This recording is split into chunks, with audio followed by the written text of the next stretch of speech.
Comment allez-vous aujourd'hui? Je sais pas. Ça va? Pas trop de vent? Ah, super.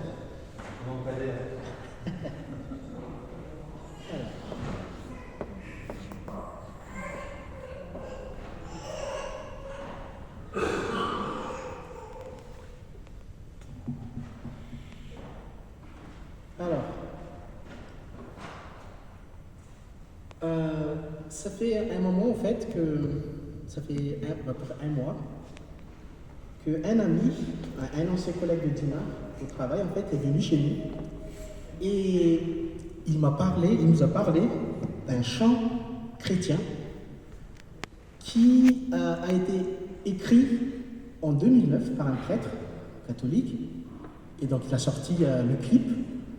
Et récemment, vers la fin de l'année 2022, c'est devenu vraiment un buzz sur les réseaux sociaux. Le titre du chant, c'est Comment ne pas louer. Comment ne pas louer. Si vous regardez le clip, c'est un prêtre, je pense qu'il est camerounais, qui l'a écrit. Le texte, les paroles ne sont pas compliquées.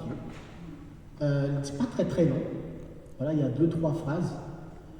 Et le clip, voilà, classique, pas vraiment un clip exceptionnel. C'est un chant comme un autre chant religieux. Mais qui a fait un buzz vers la fin de l'année 2022. Et ça m'a interpellé. Je me suis dit, mais comment ça se fait? Qu'est-ce qui se passe? Et c'est avec ça, c'est la réflexion que sur ça que j'aimerais partager avec vous aujourd'hui. Alors pour commencer, j'aimerais qu'on lise ensemble ce verset qui est affiché, qui se trouve dans Actes chapitre 13, le verset 47. Actes chapitre 13, le verset 47. Car ainsi nous l'a ordonné le Seigneur.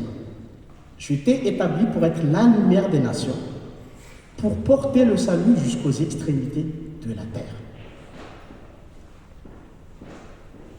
Là, c'est Paul qui parle. C'est un jour de sabbat. Et tout le monde s'est réuni et il parle devant les Juifs. Et les Juifs, ils étaient un peu réticents par rapport à cette nouveau courant qui est porté par les apôtres, qui est porté par l'Église.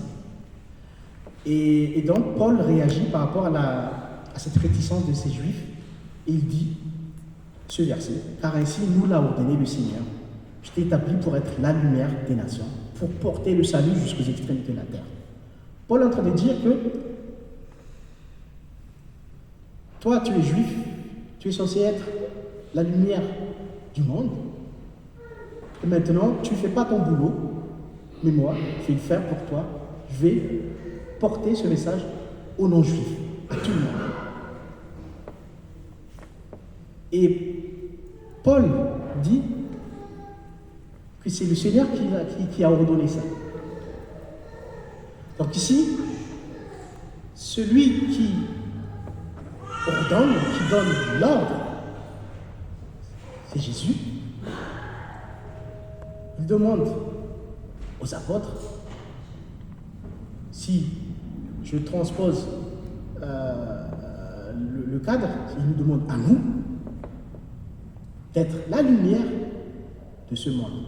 Il nous demande de porter ce message jusqu'aux extrémités de la terre. Aux extrémités de la terre, d'une extrémité à une autre. Partout, partout. Ça, c'est ce que le Seigneur nous a ordonné. Il ne faut pas oublier. Alors, pour, on va dire, consolider mes propos, je suis allé voir sur le site de l'Église adventiste de la Fédération France, Belgique et Luxembourg, et j'ai regardé, j'ai pris quelques chiffres pour faire la comparaison. Qu'est-ce qu'on voit ici? On voit qu'en 2019, les membres inscrits dans la Fédération France-Belgique-Luxembourg étaient de 55 896 membres inscrits.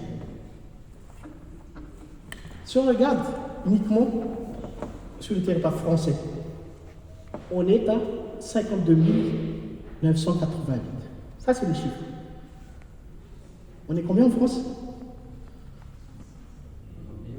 60 millions. Là, on est à 52 millions. Pourquoi pas? Sachant qu'il y a plusieurs communautés chrétiennes aussi dans le monde entier, mais là, j'ai pris que pour l'Église adventiste. Et on regarde, si on fait un zoom sur la France métropolitaine, il y a combien? 15 761. Et si on regarde dans les Outre-mer, il y a 37 227.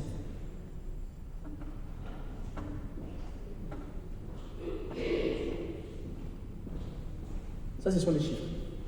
Vous avez les détails dans les Outre-mer, pour l'Église française, l'île de la Réunion, Nouvelle-Calédonie, et ainsi de suite. Ok, pourquoi pas. Ça, c'est le constat en 2019.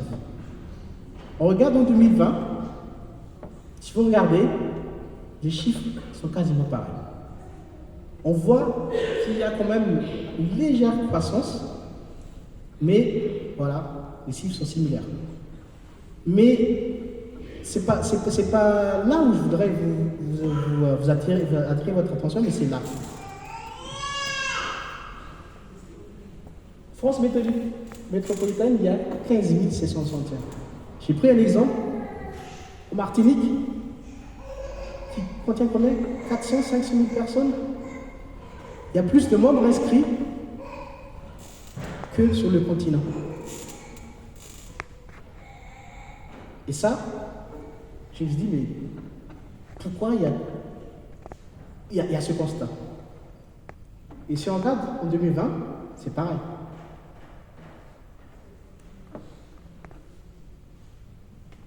Moi, j'ai grandi à l'Église adventiste de Madagascar, et je sais que là-bas, pendant les vacances, quand on part dans n'importe quelle province, sur la route, à chaque fois, il y a des panneaux Église adventiste à 100 mètres. Église adventiste à 100 mètres. J'ai grandi dans un pays où il y a beaucoup de croyants, il y a beaucoup de membres. Et c'est pour ça que ce chiffre-là m'interpelle. Quand j'arrive ici, là, les chiffres quand même montrent. On est quand même froid ici. Hein. On est tiède. Hein.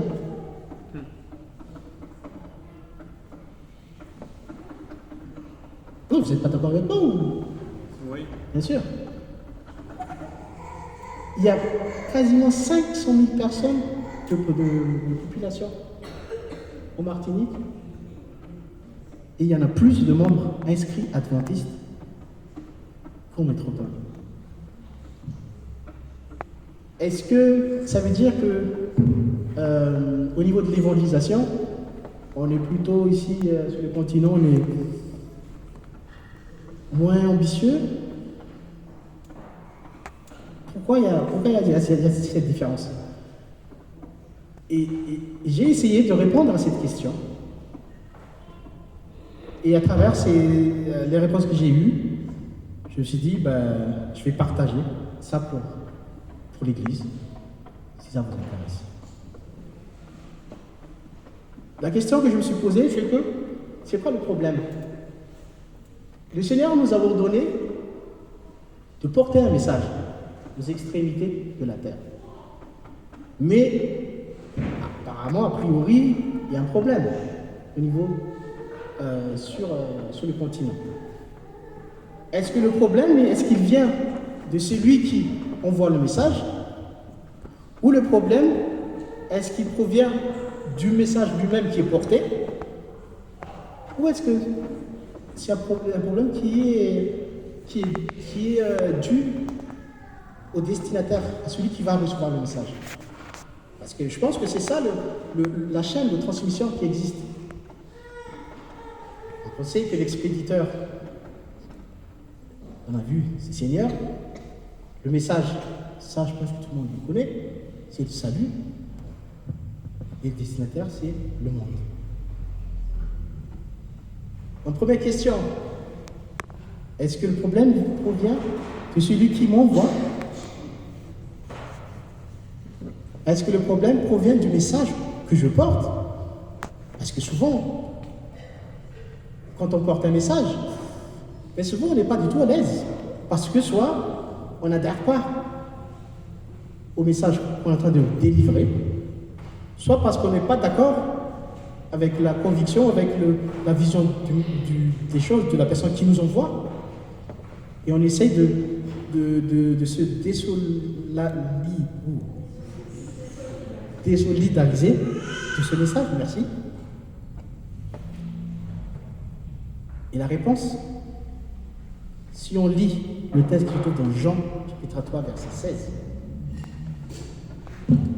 que tout le monde connaît par cœur, car Dieu a tant aimé le monde qu'il a donné son Fils unique afin que quiconque croit en lui ne périsse point, mais qu'il ait la vie éternelle. Ça, c'est le message. On voit bien que le message qu'on porte est fondé sur l'amour. Donc la personne qui envoie le message est motivée par l'amour. Est-ce qu'on est dérangé par rapport à ça?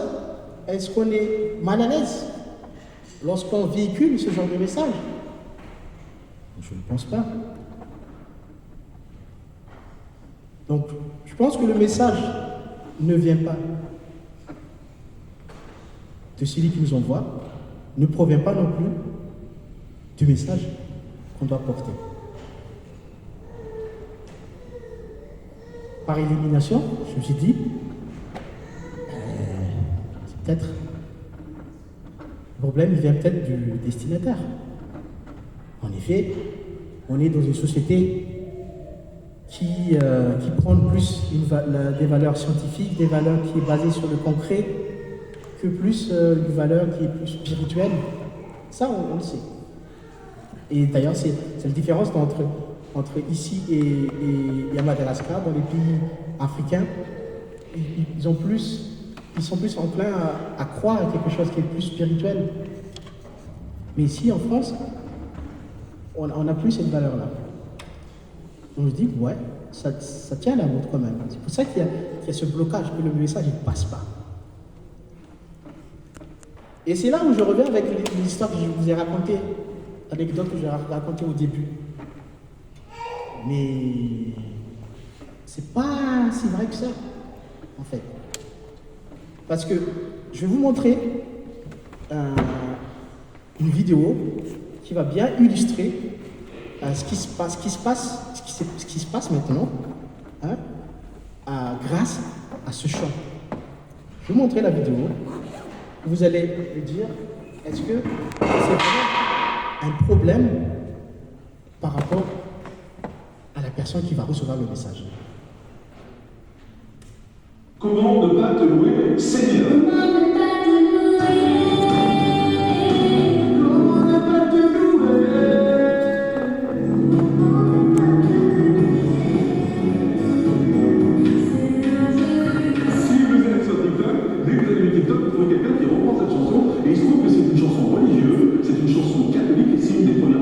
Une chanson catholique qui est reprise par toutes les religions, parce que vous avez des jeunes filles musulmanes, des filles musulmanes, mais j'adore la chanson.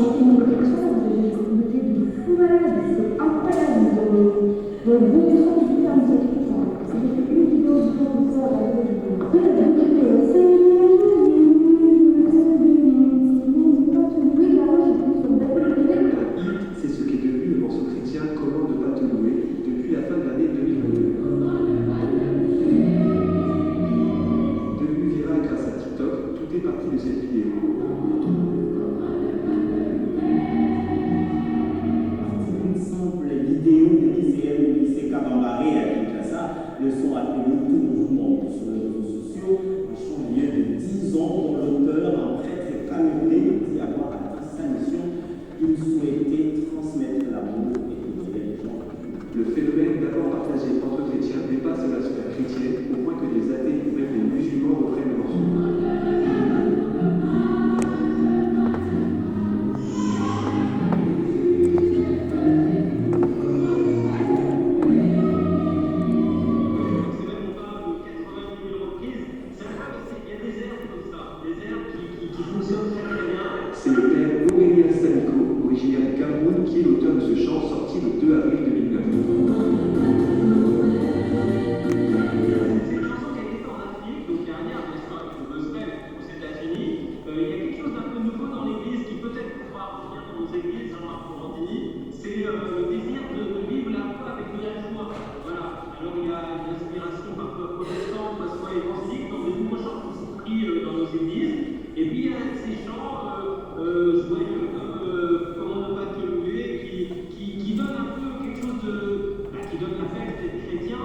que la bonne nouvelle du christianisme, c'est pas ni de la terreur, ni de la morale, ni de la tristesse, mais plutôt de la joie. Le succès de ce morceau montre une nouvelle fois la puissance de TikTok pour faire émerger des musiques, même quand elles scandent le nom de Jésus. Il donne également, d'une certaine façon, une leçon à beaucoup d'artistes qui trop souvent font de la musique sans les bonnes intentions. Le matérialisme et l'égocentrisme de certains font pâle figure face à la simplicité et l'humilité de l'auteur du morceau. Comment ne pas te louer.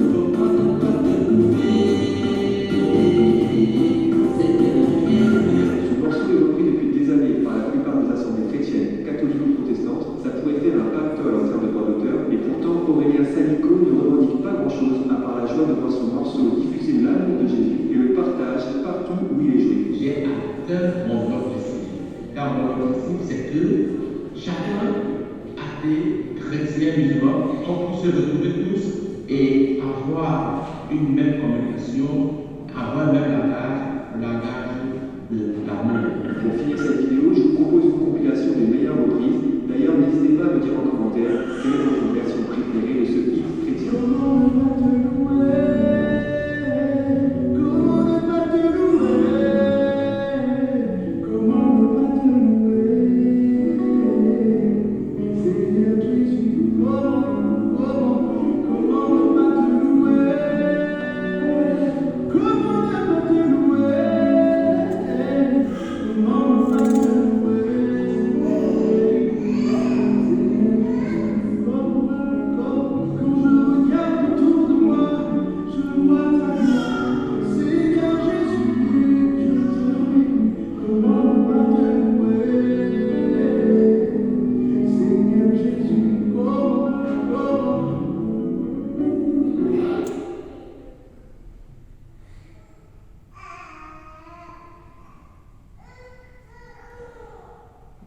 Ils sont arrivés, vous inquiétez pas.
Comment ne pas te louer?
le chant, il a rejoint les deux extrémités du monde.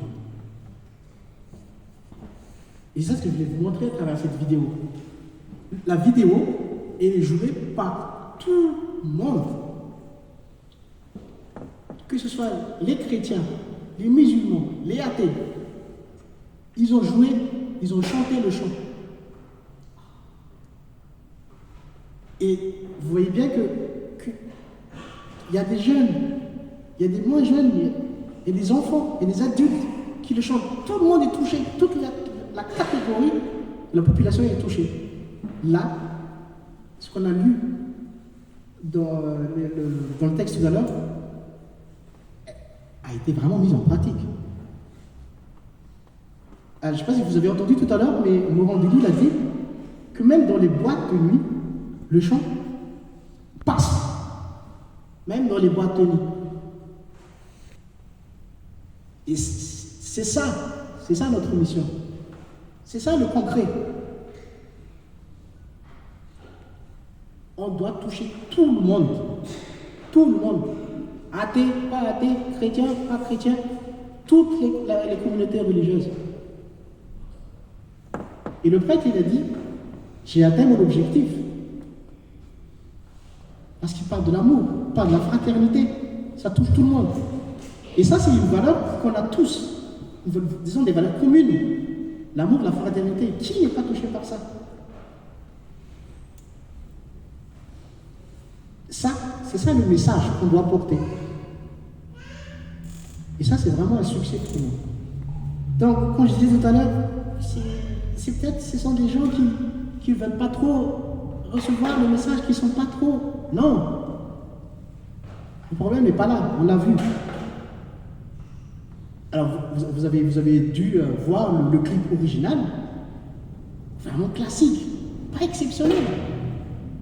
Mais c'est repris par TikTok. Alors, ceux qui ne sont pas au courant du fonctionnement de TikTok, c'est un réseau social où les jeunes, ils font des vidéos très très courtes en fait, qui durent, je sais pas, 10-20 secondes, et qui sera partagé, qui sera lu par la communauté, et qui va devenir viral. Et le chant, avec TikTok, c'est parti comme ça. Alors que souvent on entend les réseaux sociaux, c'est pas bien, c'est vrai. Mais quand on les utilise à bon escient, voilà ce que ça donne. Donc il faut plus se dire, mais non, mais le problème c'est que vous voyez, on est en France, personne n'écoute, nanana. Le prêtre, il était en Cameroun, hein, et la musique est arrivée ici, en France, partout. Les extrémités du monde, ça c'est le message qui est partagé. Donc il ne faut pas se donner des fausses excuses. Mais donc, le problème, il n'est pas finalement autour des destinataires. Le problème, il est ailleurs. Mais je vais juste insister sur 3 points. C'est que, pour moi, la vidéo a cartonné, le message est passé, parce que le message parle, je l'ai déjà dit tout à l'heure, parle de la fraternité, parle de l'amour, et surtout ça parle de Jésus, Jésus Seigneur. Et vous voyez que ça passe, les gens le chantent, on parle de lui, les gens reçoivent ça.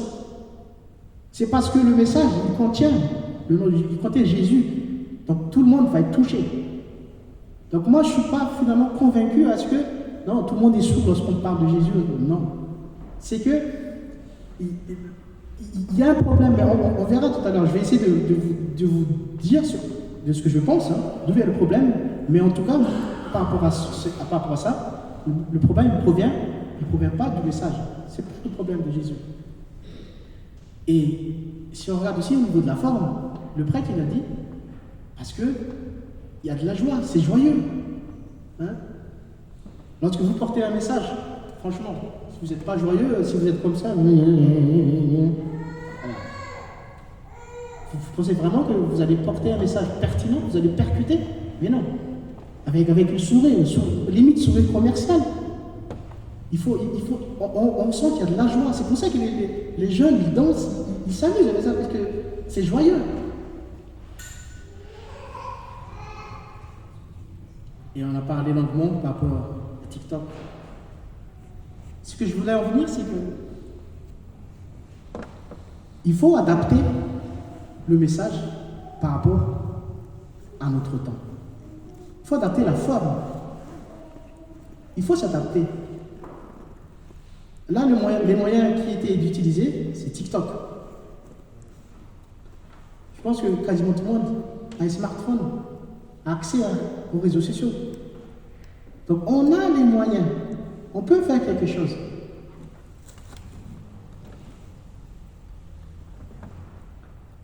Dieu nous prépare le terrain. Lorsqu'il nous envoie quelque part, il ne nous envoie jamais seul. Il nous accompagne, il prépare le terrain pour nous. Si nous lisons ce qui est écrit dans Luc chapitre 10, le verset 2, il leur dit, c'est Jésus qui dit, c'est Jésus, la moisson est grande, mais il y a peu d'ouvriers. Priez donc le maître de la moisson d'envoyer des ouvriers dans sa moisson. La moisson est grande. On ne parle pas de moisson, quelque chose qui est déjà mûr. Hein? Plus besoin de travailler là-dessus. La dernière étape, c'est quoi? C'est de récolter. Donc là, Jésus dit, la moisson est grande. Donc il ne faut pas dire en France, non, il n'y a plus rien, c'est sec, c'est mort. Non, c'est pas vrai. La moisson est grande. C'est mûr. On a tous les moyens à notre disposition pour faire notre mission, pour achever notre mission, pour assurer notre mission. Mais c'est à nous de voir.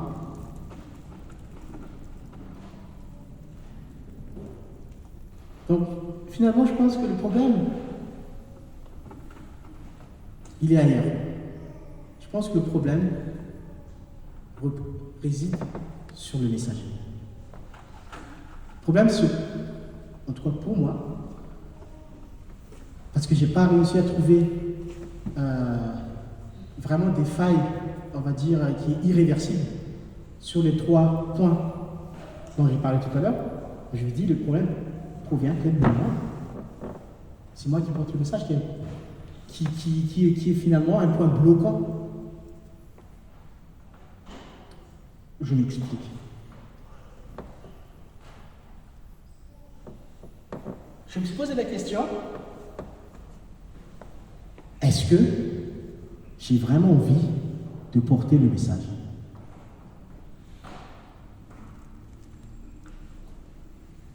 Quand le Seigneur nous ordonne de porter le message aux extrémités de la terre,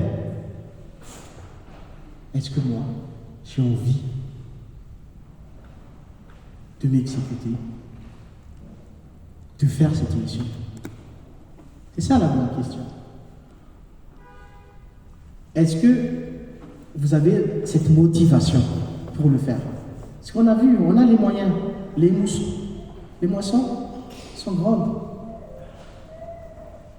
Tout y est. Mais est-ce que, finalement, c'est pas moi le point bloquant? Est-ce que j'ai réellement envie?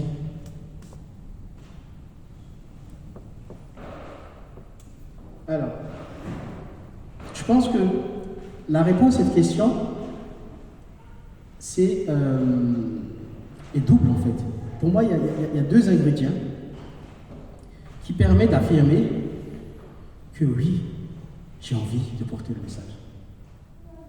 Le premier, je pense que là-dessus, on est tous d'accord.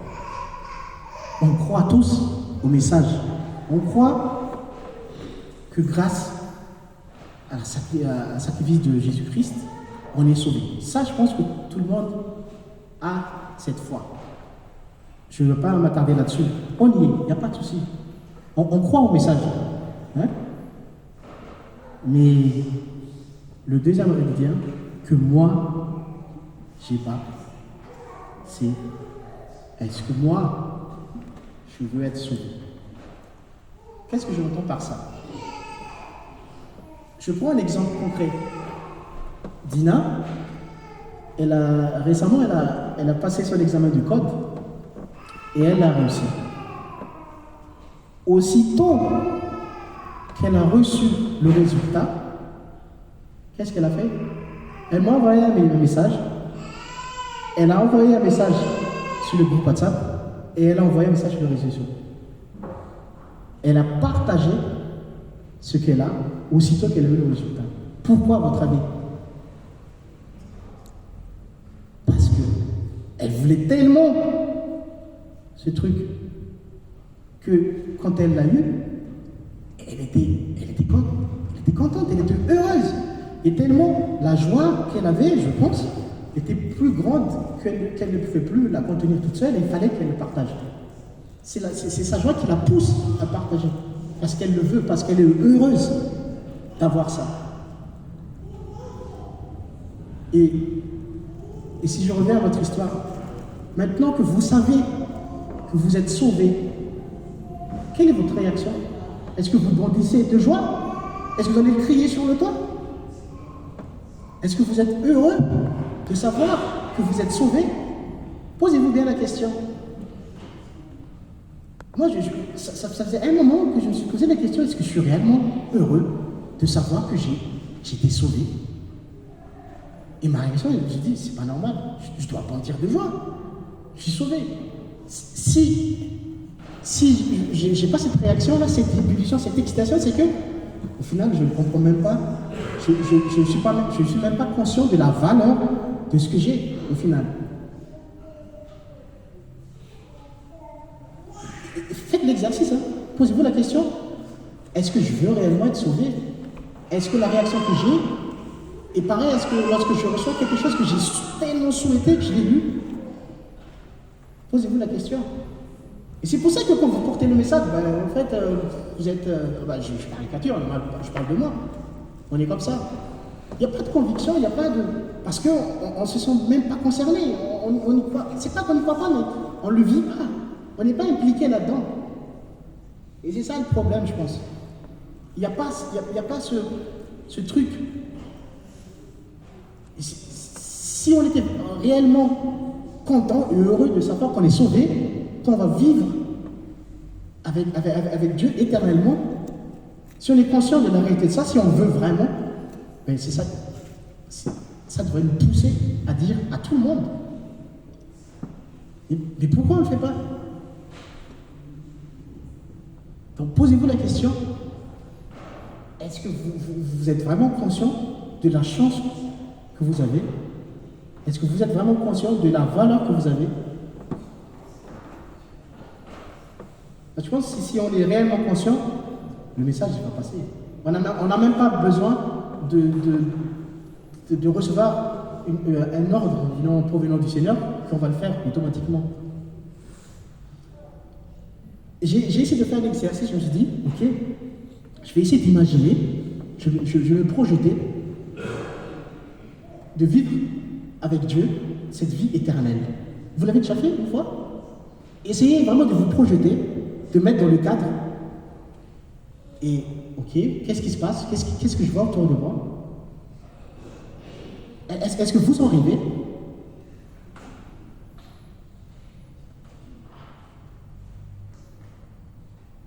Posez-vous vraiment la question. Vous en rêvez de vivre cette vie éternelle avec Dieu dans ce cadre où il n'y a plus de péché, il n'y a plus de mort, il n'y a plus de malheur? Vous vous imaginez vivre là-dedans? Et c'est là que je me suis dit, je ne trouve pas la réponse. Donc finalement, je fais le choix de faire le bien et d'être sauvé parce que j'ai pas envie d'aller en enfer. Je me suis posé la question, est-ce que je fais le bon choix pour la bonne raison ou est-ce que je fais le choix par défaut? Parce que je sais que ça, j'aime pas, du coup je vais aller là-bas. C'est-à-dire que votre choix, c'est pas le premier choix, c'est pas votre premier choix, mais c'est un choix par défaut, quoi. Vous voulez pas là-bas et donc je vais tourner par là parce qu'il n'y a pas que ce que choix. Alors que ça devrait être le contraire. Vous devez faire votre choix pour la bonne raison, parce que vous voulez être sauvé, parce que vous voulez vivre éternellement avec Dieu. Pas parce que vous n'avez pas envie d'être là-bas, non. Est-ce que vous avez cette conviction en vous? Posez-vous vraiment la question. J'ai essayé de faire l'exercice, je me suis dit, je vais construire le cadre dans ma tête, un peu d'imagination. L'image que j'ai, c'est dans la Bible, c'est Genèse. C'est Adam et Ève qui étaient tout nus et Dieu. Je me dis, bah, c'est trop archaïque quand même. Je me dis, c'est peut-être pour ça qu'à chaque fois que j'y pense, c'est quelque chose qui est archaïque. Et je dis, mais il est où le problème en fait? Si je vais embellir ce cadre, hein? À partir du moment où on respecte les conditions, qu'il n'y a plus de péché, qu'il n'y a plus de malheur, ben moi si j'aime bien faire la musique, ben bon maintenant, je rajoute la musique là-dedans, je joue la guitare avec Dieu, je joue la guitare, je chante, je fais du jazz avec lui. Je pense qu'on n'arrive pas du tout à imaginer ce cadre avec notre sens en fait, par rapport à nos besoins, par rapport à notre profil. Hein, quelqu'un je sais pas, qui aime les maths, qui aime bien résoudre les problèmes, il va dire, mais oui, mais quand je serai là-bas, je vais me poser la question, c'est quoi la solution de ça? C'est ça. Il faut se l'approprier, il faut vraiment se mettre dans les conditions réelles. Parce que je pense que c'est ça le problème. On a une image qui est figée, qui, on va dire, quelque part archaïque, et c'est trouvé, on n'arrive pas à se mettre là-dedans. Mais imaginez quelque chose qui vous correspond. Il est où le problème? Est-ce que c'est interdit de jouer la guitare là-bas? Si vous aimez la lecture, ben, vous imaginez faire la lecture avec Dieu. Mais il nous manque beaucoup d'imagination, je pense. Mais si on arrive à créer cet événement avec notre attente, avec notre profil, avec nos convictions, je pense que ça va nous motiver à dire « Ah, j'ai hâte d'y être. Je ne languis. » Pourquoi on ne se dit pas, mais oui, ça va arriver, mais oui, en attendant, je suis là. Parce que ça ne vous intéresse pas tant que ça. Il n'y a pas quelque chose qui vous attire dans cette vie éternelle. Posez-vous bien la question. Et du coup, qu'est-ce qui se passe? On essaie de vivre sur ce monde. Donc du coup, c'est l'objectif primaire, c'est voilà, de survivre, de subvenir aux besoins de la famille, assurer l'avenir de mes enfants. C'est ça maintenant qui nous préoccupe. Alors qu'on devrait avoir vraiment un travail de fond sur notre priorité, sur notre vision. Alors, imaginez un monde où il n'y a plus de problème d'inflation, plus de guerre en Ukraine, plus de problèmes énergétiques. Qu'est-ce qu'on a aussi comme problème actuellement? Problème démocratique, chômage. Il n'y a plus ça. Mais on n'arrive pas à se détacher de ça pour dire je vais mettre dans cette configuration-là, et c'est ça ce qui m'attend. Et si vraiment vous allez réussir à mettre les cadres, embellir tout ça, vous allez être content, vous allez être heureux de dire ah, ça j'aime bien. Je vais y aller.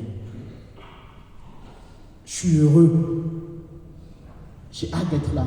Et là, vous allez partager cette chance-là, voilà, que vous allez aux autres. Obligé.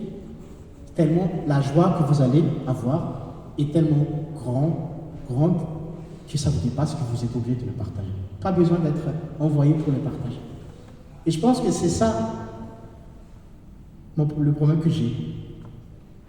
C'est ça le point bloquant en moi lorsque je transmets ce message, lorsque je porte ce message. Si je n'ai pas la conviction, je n'y crois même pas. Un de mes co-encadrants de thèse me disait, Tito, tu ne peux pas convaincre quelqu'un si toi-même tu n'es pas convaincu. Donc essayez d'abord de vous convaincre que le monde qui vous attend vous plaît. Est-ce que vous serez heureux là-bas? Si vous êtes convaincu que vous serez heureux là-bas, vous voulez être sauvé, c'est sûr, le reste, c'est Dieu qui va faire le travail derrière. Il a dit, les moussons sont grandes.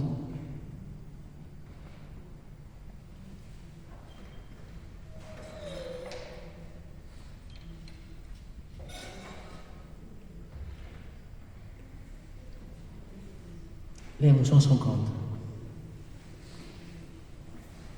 Donc ce matin, essayez bien de réfléchir à cette question. Est-ce que j'aimerais bien vivre cette vie éternelle avec le Seigneur? Est-ce que vous le voulez vraiment? Essayez de répondre à cette question. Après, vous allez dire, mais comment ne pas le louer? Comment ne pas le témoigner? Comment ne pas porter ce message? Quand Dieu vous appelle, répondez oui, je le veux. Vous vous rappelez quand vous êtes fait baptiser? Oui, je le veux.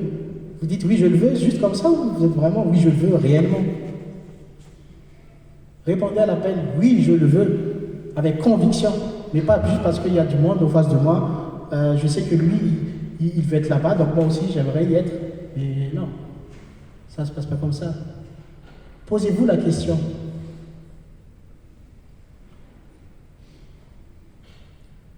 Parce que Jésus, quand il vous a sauvé, il ne s'est pas posé la question. Quand il était à la croix, il n'a pas dit, pour lui, je vais réfléchir 2 secondes. Est-ce que je vais le relier? Non. Jésus, quand il était à la croix, il a dit, pourquoi ne pas mourir? Parce que vous êtes une valeur inestimable pour Jésus, pour Dieu. Donc imaginez ce que Dieu a fait pour vous et répondez à l'appel. Répondez à l'appel. Arrêtez d'être dans le déni, arrêtez de trouver des excuses. Mais posez-vous d'abord, remettez-vous en question, vous dites, est-ce que ce ne serait pas moi le point bloquant? Est-ce que j'ai réellement répondu à l'appel de Dieu?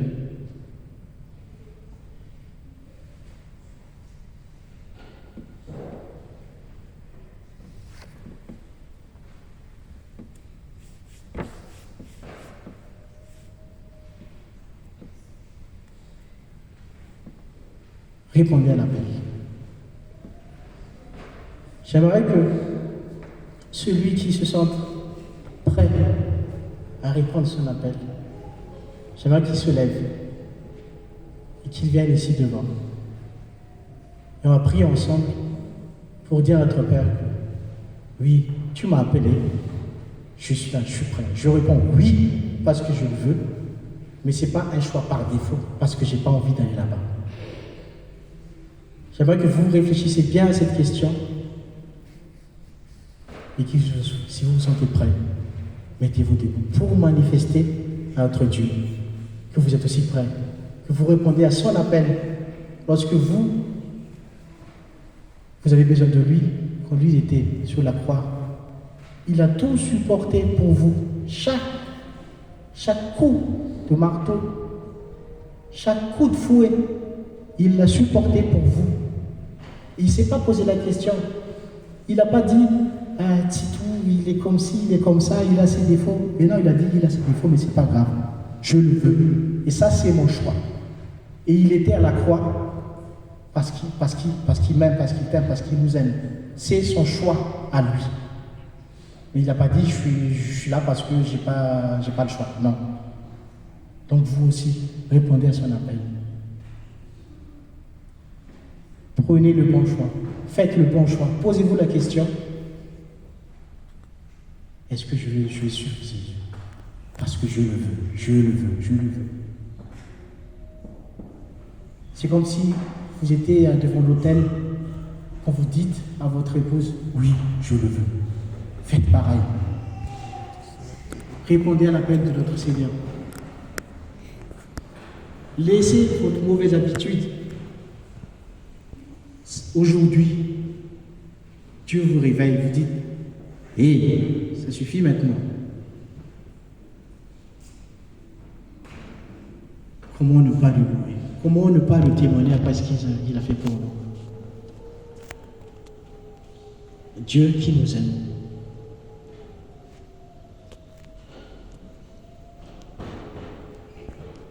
J'aimerais demander à notre ancien Bruno de nous unir dans la prière.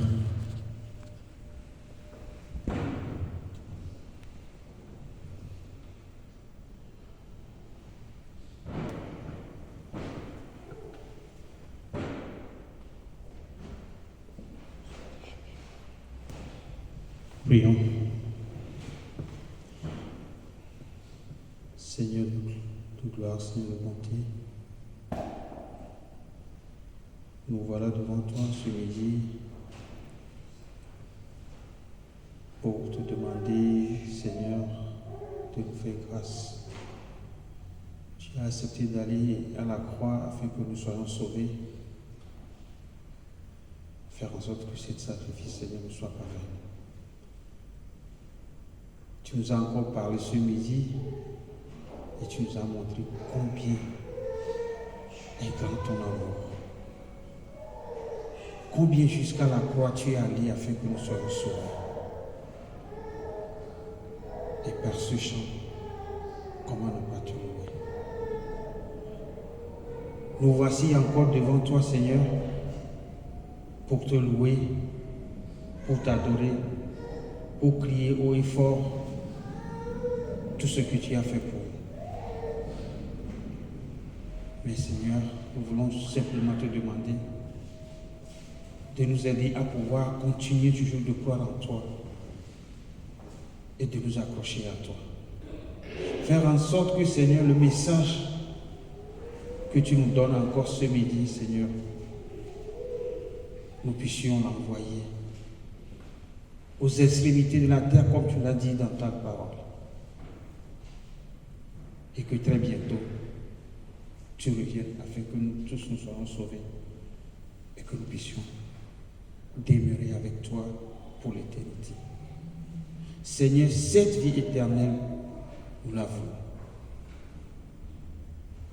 Et c'est pour ça que tu t'es mis en sacrifice. Et nous l'avons accepté, cet sacrifice. C'est pourquoi nous sommes encore réunis aujourd'hui dans ton église pour te dire merci pour ce sacrifice. Comme tu l'as encore révélé aujourd'hui, Seigneur, nous te louons, nous te donnons gloire d'avoir accepté aller jusqu'à la croix pour que nous soyons sauvés. Faire en sorte que nous puissions aussi porter ce message à tous ceux qui sont autour de nous, afin que très bientôt tu reviennes et que nous vivons cette éternité avec toi pour toujours. Merci pour ce message et merci de nous avoir disposés à l'écouter et à l'accepter. Nous te l'avons demandé. Au nom de notre Seigneur Jésus-Christ. Amen. Amen. Merci beaucoup.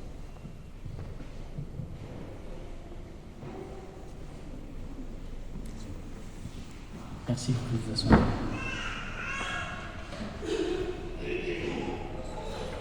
C'est donc la réflexion que je voulais partager avec vous ce matin. N'oubliez pas que on a les moyens à notre disposition. On a les moyens. On a la technologie, on a TikTok, on a Facebook, on a YouTube, on a tout. Il faut les utiliser.